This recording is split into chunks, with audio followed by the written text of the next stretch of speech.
तो कल हम लोगों ने क्या डिस्कस किया था, इलेक्ट्रिक चार्ज के बारे में डिस्कस कर लिया था। ठीक है, तो जो भी बेसिक हमने अभी तक पढ़ा था उसके बाद अभी पहले आपको रिवाइज करा देते हैं क्या हमने पढ़ा था कल की क्लास में। देखिए, कल की क्लास में हमने पढ़ा था कि इलेक्ट्रिक चार्ज कल स्टार्ट कर दिया था। इलेक्ट्रिक चार्ज क्या है? तो इलेक्ट्रिक चार्ज फंडामेंटल प्रॉपर्टी है ऑफ किसी भी मैटर की, ठीक है, जिसमें इलेक्ट्रिक फील्ड और मैग्नेटिक फील्ड एक्सपीरियंस होता है। अब इलेक्ट्रिक चार्ज की कुछ प्रॉपर्टीज़ भी हमने डिस्कस की थी। वो प्रॉपर्टीज़ क्या है? जैसे एक प्रॉपर्टीज आप ये जानते हो कि लाइक चार्ज हमारे क्या होते हैं, रिपेल करते हैं, और अनलाइक चार्ज अट्रैक्ट करेंगे, ठीक है। और सेकेंड थिंग्स हमने क्या किया, ये देखा था कि जो चार्ज की प्रॉपर्टी होती है वो आपकी एक कंजर्वेटिव प्रॉपर्टी रखता है। कंजर्वेटिव प्रॉपर्टी का मतलब क्या है कि किसी भी आइसोलेटेड सिस्टम में अगर आप टोटल चार्ज को देखोगे तो टोटल चार्ज कभी भी चेंज नहीं होता है, कांस्टेंट रहता है, ठीक है। तो यहाँ से हमने देखा था कि एक क्वेश्चन भी देखा था। अब बात करते हैं थर्ड प्रॉपर्टी जो हमने डिस्कस,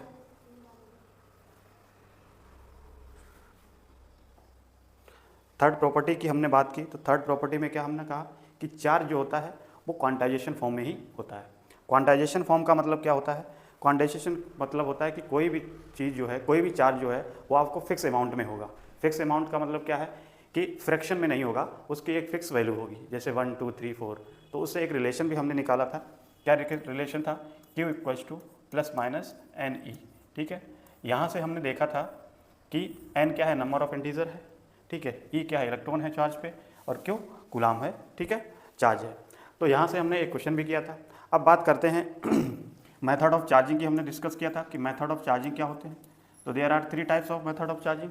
फर्स्ट मेथड हमने क्या डिस्कस किया था कि फ्रैक्शन मेथड से चार्ज को चार्जिंग कर सकते हैं किसी बॉडी को, और सेकेंड मेथड हमने क्या किया था, इंडक्शन मेथड, और थर्ड कंडक्शन मेथड, ठीक है। तो ये सारे आपको डिस्कस हो गए। उसके बाद हम मूव किए थे कूलाम्स लॉ पे। और कूलाम्स लॉ क्या बताता है? देखिए, कूलाम्स लॉ ने ये बताया, एक कूलाम्स साइंटिस्ट थे, उन्होंने ये बताया कि कोई भी चार्ज है, मोर देन 2 चार्जेस या मोर देन 1 चार्जेस जब होते हैं तो वो आपस में कैसे इंटरेक्ट करते हैं, और इंटरेक्ट जब करते हैं तो उनके बीच में एक फोर्स एग्जिस्ट होता है, ठीक है। अब जो फोर्स एग्जिस्ट होगा, ठीक है, तो फोर्स कितने अमाउंट में होगा ये भी पता करना पड़ेगा, और कितने अमाउंट में पता करने के बाद हम ये भी देखेंगे कि जो फोर्स होगा हमारा किस किस पे डिपेंड करेगा। क्या फोर्स कम या कब फोर्स ज़्यादा कब होगा, क्या क्या कंडीशंस हो सकती हैं। उसके बाद जब हम पढ़ेंगे आगे कि चलो फोर्स तो हमने निकाल लिया कि इतने मैग्नीट्यूड में आपका फोर्स होगा। अब ये फोर्स कहीं ना कहीं किसी एक पर्टिकुलर डायरेक्शन में भी लग रहा होगा, तो उस पर्टिकुलर डायरेक्शन के लिए हम वेक्टर फॉर्म में पढ़ते हैं। तो इसलिए सबसे पहले आप फिर से स्टार्ट करते हैं कूलाम्स लॉ।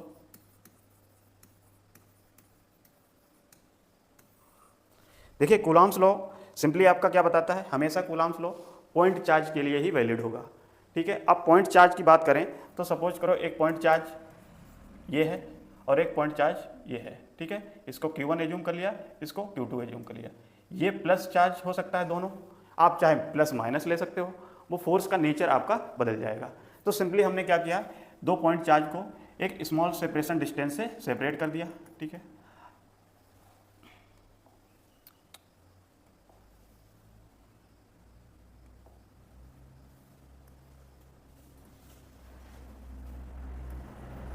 जैसे ये Q1 है और ये Q2 है।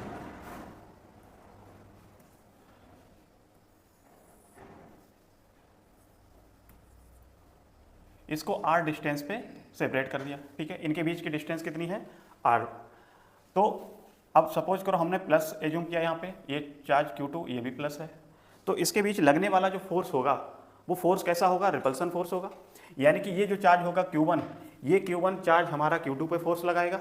तो Q2 पे जो फोर्स लगाएगा उसकी डायरेक्शन क्या होगी, उसकी डायरेक्शन यही होगी, बताइए। अच्छा, ये जो Q2 है, ये जो चार्ज है Q2, ये चार्ज इस Q1 पे फोर्स लगाएगा, यानी कि ये जो फोर्स लगाएगा वो रिपल्सन फोर्स हो जाएगा, ये होगा। इतनी बात क्लियर है?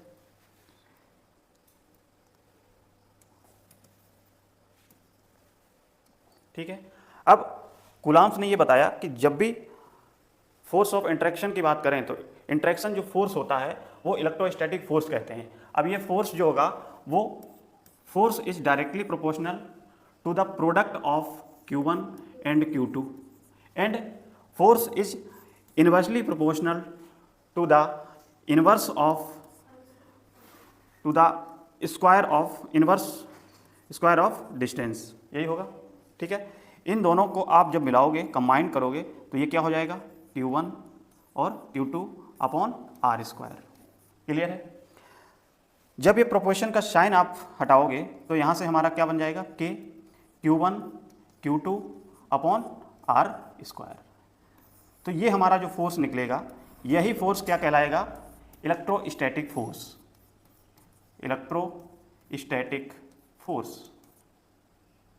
क्लियर है, ये क्या होगा, इलेक्ट्रोस्टैटिक फोर्स। यही इलेक्ट्रोस्टैटिक फोर्स को सेंट्रल फोर्स भी कहते हैं, central force.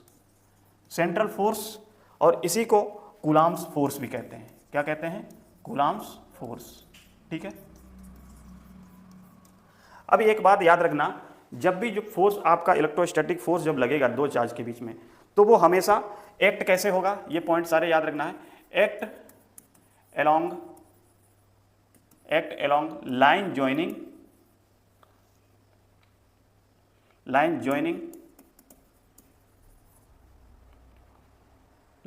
Of centre of charge.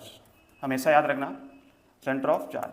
यानी कि ये जो फोर्स होगा, अगर आपका एक चार्ज ये है, एक चार्ज ये है, तो इनके सेंटर पे ही आपको लगेगा। ये फोर्स इधर लगा सकता है, ये इधर लगा, ऐसा नहीं होगा कि ये फोर्स इधर लगाए, ये फोर्स इधर लगाए, ऐसा नहीं होगा। हमेशा centre line joining between centre पे ही आपका फोर्स लगेगा, या तो इस साइड लगेगा या इस साइड लगेगा। अब नेचर की बात करें तो हो सकता है ये इधर लगाए, अगर प्लस माइनस होगा तो ये अट्रैक्टिव नेचर का हो जाएगा। ठीक है, तो ये इंपॉर्टेंट पॉइंट याद रखना है। इतनी बात क्लियर है। ठीक है, तो ये फोर्स। अब यहाँ पे जो आपका ये है, वेयर के क्या है यहाँ पे, के की आपकी बात करें तो ये हमारा क्या है, electrostatic constant. Electrostatic constant. Clear है, इलेक्ट्रोस्टैटिक कांस्टेंट है। के इक्वल टू हम जानते हैं क्या होता है, 1/4 पाई एप्सिलॉन नॉट, यही होता है 1/4 पाई एप्सिलॉन नॉट। और के की जो वैल्यू आप कैलकुलेट करते हो, ये क्या है, 9 × 10⁹ कूलाम न्यूटन मीटर स्क्वायर पर कूलाम, यही होगा। ठीक है, वेयर अब इसमें भी जो आपका ये दिया गया एप्सिलॉन नॉट, ये एप्सिलॉन नॉट क्या होता है, एप्सिलॉन नॉट हमारा हो जाएगा फ्री स्पेस परमिटिविटी। क्या होगा, इलेक्ट्रिकल परमिटिविटी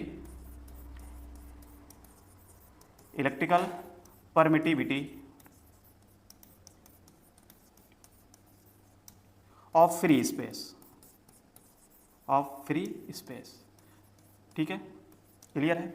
इसकी वैल्यू क्या होती है, इसकी अगर वैल्यू की बात करें तो epsilon not equal to 8.85 × 10⁻⁻12 coulomb square upon newton metre square. यहाँ पे क्या होगा, कूलाम स्क्वायर होगा। अच्छा, ये जो यूनिट आई है, ये यूनिट कैसे कैलकुलेट करोगे, सपोज करो के की यूनिट आपको देखनी है, तो के की यूनिट यहाँ से देखो, newton metre square, R square का मतलब क्या है, metre square upon coulomb square. ठीक है, तो यूनिट आप इस तरीके से कैलकुलेट कर सकते हो। समझ में आ रही है बात, कैसे, के इक्वल टू हम जानते हैं क्या हो जाएगा, F × are square upon Q1 और Q2। फोर्स की क्या होती है, न्यूटन, इसकी क्या हो जाएगी, R square metre square upon coulomb square. तो इस तरीके से आपको यूनिट भी बना लेना है। अगर आपको नहीं याद आता है तो आप इस तरीके से इसकी यूनिट को बना सकते हो। ठीक है, इतना नोट कर लीजिए। इसमें स्टेटमेंट हमने लिखाया है, भी नहीं लिखाया है, तो स्टेटमेंट लिख लीजिए, उसके बाद इसको नोट कर लीजिए। ये हमेशा याद रखना, पॉइंट चार्ज की बात होगी, ये पॉइंट चार्ज है हमारा। तो लिखिए,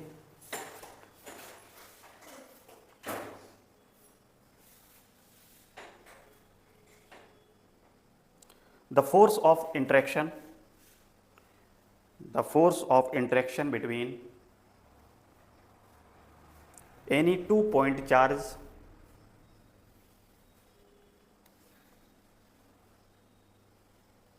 is directly proportional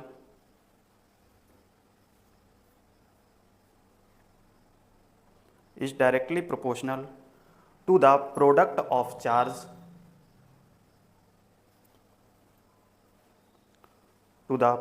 of charge and inversely proportional to the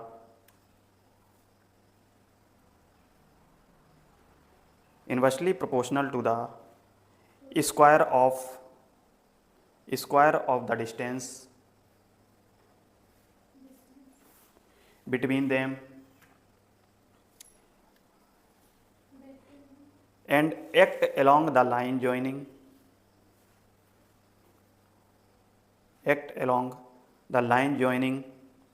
the two charges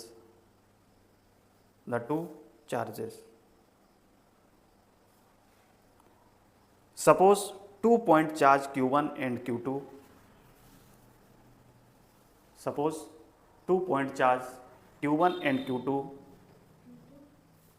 are separated in a vacuum by a distance r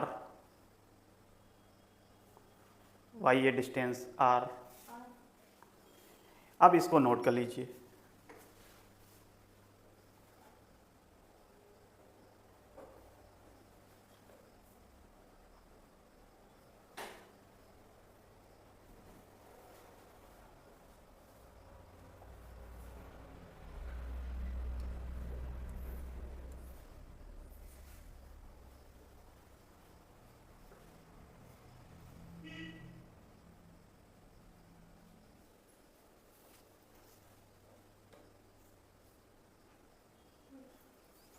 ठीक है, तो ये यहाँ से हमारा क्या निकल के आ गया, कूलम्ब्स फोर्स का फॉर्मूला।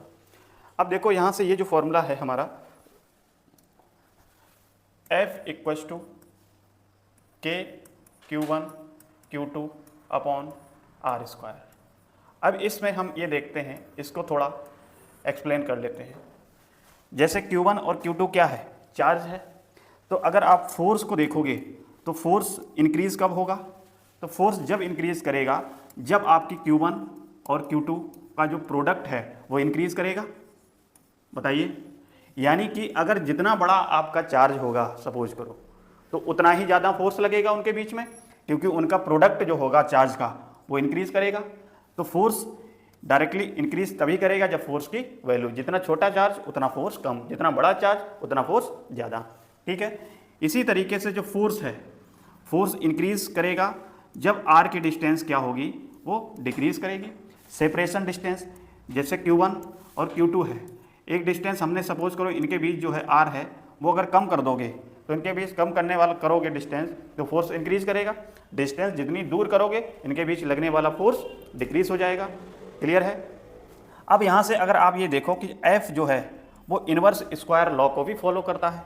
इनवर्स स्क्वायर का मतलब क्या है, 1/r स्क्वायर। ठीक है, यानी कि आप इसको अगर बनाओगे तो ये इस तरीके से बनेगा। ये सपोज करो r है और ये फोर्स है, तो इसका जब ग्राफ बनाओगे तो कहीं ना कहीं आपका ये बनेगा। बताओ, है कि नहीं। ठीक है, तो इसको नोट कर लो।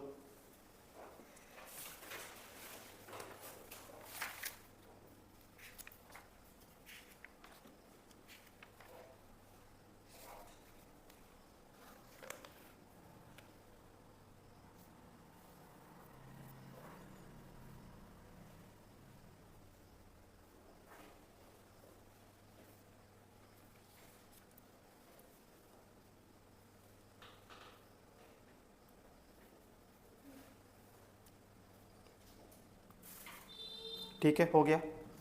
अब देखिए, ये तो हमने जो कूलम्ब्स लॉ देखा कि हमने जब दो चार्जेस पॉइंट चार्ज आपस में इंटरेक्ट करते हैं तो उनके बीच लगने वाला फोर्स F होता है। वो डायरेक्टली इस पे डिपेंड करता है, ये पैरामीटर्स पे, यानी कि डिस्टेंस पे डिपेंड करेगा, सेपरेशन डिस्टेंस पे और उसके चार्ज पे। अब बात आती है यहाँ से, तो हमने मैग्नीट्यूड देख लिया कि कितना अमाउंट में जो हमारा फोर्स लगेगा उनके बीच इतना लगेगा। अब बात आती है कि ये जो डायरेक्शन है, अमाउंट तो पता है लेकिन किस डायरेक्शन में लगेगा, तो डायरेक्शन के लिए हम क्या करते हैं, हम वेक्टर फॉर्म में इसको पढ़ते हैं। ठीक है, वेक्टर हमको क्या बताता है, एक पर्टिकुलर डायरेक्शन बताएगा और साथ में मैग्नीट्यूड को भी बताएगा। आप जानते हो स्केलर क्वांटिटी और वेक्टर क्वांटिटी, तो उसी में आपका जो वेक्टर क्वांटिटी है वो क्या करता है, magnitude as well as direction भी शो करता है कि नहीं। तो इसीलिए हम कूलम्ब्स लॉ को डायरेक्शन के लिए हम क्या करते हैं, वेक्टर फॉर्म में इसको पढ़ते हैं। ठीक है, तो यहाँ से देख सकते हैं वेक्टर फॉर्म